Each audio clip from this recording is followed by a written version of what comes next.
চট্টগ্রামে আবারও ডেঙ্গু এবং চিকুনগুনিয়া ভয়াবহ রূপ ধারণ করেছে। আক্রান্ত ছড়িয়েছে শহর পেরিয়ে গ্রামেও।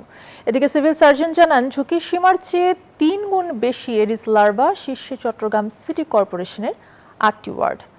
রতন দাসের ছবিতে চট্টগ্রাম থেকে আরও জানাচ্ছেন নয়ন বড়ুয়া জয়। চট্টগ্রাম সিটি কর্পোরেশন এলাকায় ডেঙ্গু চিকুনগুনিয়া রোগের বাহক এডিস মশার ঘনত্ব পরিমাপের সরকারি জরিপে ভয়াবহ চিত্র উঠে এসেছে। সম্প্রতি স্বাস্থ্য বিভাগের এক জরিপে দেখা গেছে নগরীতে এডিস মশার লার্ভার উপস্থিতির হার স্বাভাবিক ঝুঁকি সীমার চেয়ে ৩ গুণেরও বেশি।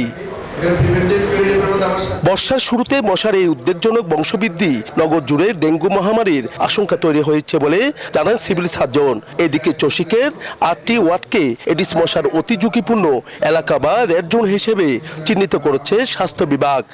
যে সমস্ত এলাকাগুলো গত বছর আমাদের যে রোগী বেশি পাওয়া গেছিল সেই সমস্ত এলাকাগুলোতে আমরা ইয়েলো জোন হিসেবে ঘোষণা করে আমরা এই সমস্ত এলাকায় বেশি বেশি করে জনগণ সচেতন করা, লিফলেট দেওয়া এবং এই যে মশার ওষুধ যে বিটিআই এবং ফগিংগুলো করার জন্য আমরা জোর চেষ্টা চালাচ্ছি। ঝুঁকিপূর্ণ এলাকার তালিকায় রয়েছে উত্তর কাট্টলি, পাঁচলাইশ, জালালাবাদ, পশ্চিম বাকলিয়া, দক্ষিণ বাকলিয়া, দক্ষিণ হালিশহর, পাথরঘাটা ও আন্দরকিল্লা ওয়ার্ড ডেঙ্গুর।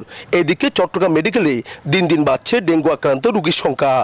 ডেঙ্গু নিয়ে অনেক কষ্ট করছে। আজকে 10-12 দিন মতো হয়েছে।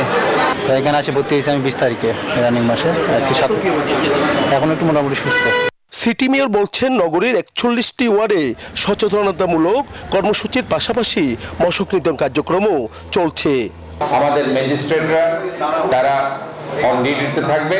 তারা যেখানে এডিস মশার লার্ভা পায় সেখানে তাদেরকে জরিমানা ইভেন জেল তারা করবে।